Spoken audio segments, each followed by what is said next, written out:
नमस्कार मित्रांनो आणि लाडक्या बहिणींनो, आज आपण या व्हिडिओमध्ये सर्वात मोठी अपडेट लाडकी बहीण योजनेअंतर्गत जी आलेला आहे ती बघणार आहोत.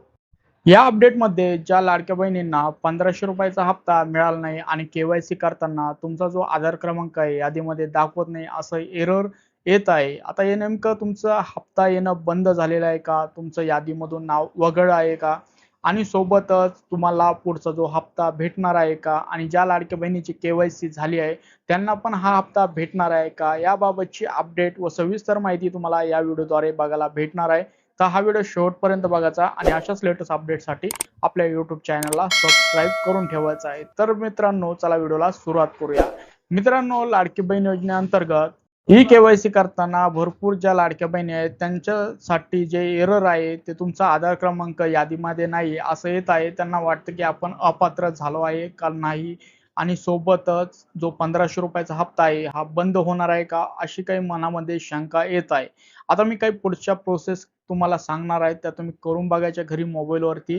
तर तुम्हाला सर्वप्रथम यादी क्रमांक यादीमध्ये नाव नाही असं जर एरर येत असेल तर तुम्हाला एक वेगळं जे प्रोसेस आहे ती करून बघावी लागते. तुमचं जे रजिस्ट्रेशन करता तुम्ही त्यावेळेस तुमचा जो अर्ज आहे तो पेंडिंगमध्ये आहे का व्हेरिफाय आहे हे लॉग इन करून तुम्ही तुमच्या मोबाईलवरून बघू शकता.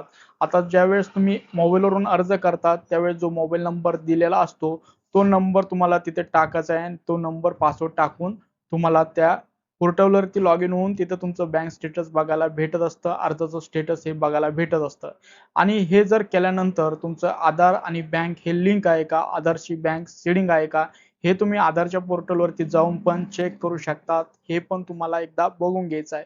हे काही स्टेप आहे हे क्रॉस चेक करा. जर तुमचं इथं कुठं पेंडिंगमध्ये असेल तर तुम्हाला हे व्हेरिफाय करण्यासाठी फक्त 24 घंटे लागतात आणि हे व्हेरिफाय तुम्ही मोबाईलवरून करू शकतात आणि त्याच्यानंतर तुमचे येणारे जे हप्ते आहेत ते सुरळीत येतील आणि जे तुम्हाला एरर येत आहे की लाडक्या बहीण योजनेअंतर्गत जी केवायसी करताना की तुमचा आधार क्रमांक यादीमध्ये नाही, हे एरर पण तुम्हाला येणार नाही आणि तुमची जी केवायसी आहे ती पण पुढे चालू होणार आहे. आता त्याच्यानंतर थोडं खाली आलं की इथं काही पॉइंट परत दिले आहे. आता या पॉइंटमध्ये काय सांगितलं आहे तर तुम्ही डुप्लिकेट अर्ज केलेला आहे का? कारण की भरपूर ठिकाणी असं झालेलं आहे. मोबाईलवरून पण अर्ज केला, जवळच्या सायबर कॅफेमधून पण अर्ज केला, अंगणवाडीमधून पण अर्ज तुम्ही केलेला असतो. त्याच्यामुळे तुमचं जे लाडकी बहीण योजनेचा अर्ज आहे तो होल्डवरती असू शकतो किंवा तुम्हाला हे एरर आहे ते सिस्टम एरर दाखवत असतं. चुकीची माहिती भरेल आहे का? जसं की नाव, जन्मतारीख, आधार नंबर जर चुकला असेल यामुळे पण तुमचं जे एरर आहे ते येत असतं. आता सरकारकडून पडताळणी ही चालू आहे. डेटा अपडेट आणि तपासणी सुरू आहे.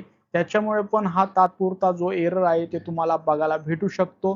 त्याच्यासाठी तुम्हाला थोड्या दिवसाची वाट बघायची आहे. त्याच्यानंतर तुमची जे केवायसी आहे किंवा जे एरर आहे ते हटणार आहे आणि तुमची जी पैसे आहेत लाडक्या बहिणीचे थकलेले आणि इथून पुढचे ते सुरळीत तुमच्या खात्यावरती यायला चालू होणार आहे. तर हे लक्षात ठेवायचं आहे लाडक्या बहिणींनो.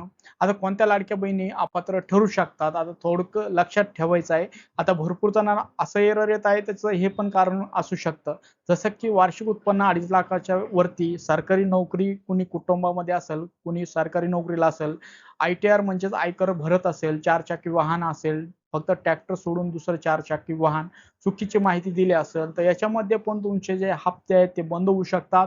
केवायसी मध्ये प्रॉब्लेम येऊ शकतो. तुम्हाला पण असं एरर बघायला भेटू शकतं. तर लाडक्या बहिणीने ही अपडेट होती. जर तुम्ही ही अपडेट बघितली आणि याच्यानुसार जर क्रॉस व्हेरिफाय केलं, जर तुम्हाला काही प्रॉब्लेमवरती सोल्युशन मिळालं, तर तुम्ही मोबाईलवरून ती प्रोसेस करून हे जे हप्ते आहेत पुन्हा चालू करू शकतात आणि लाडकी बहीण योजनेसाठी परत पात्र राहू शकतात.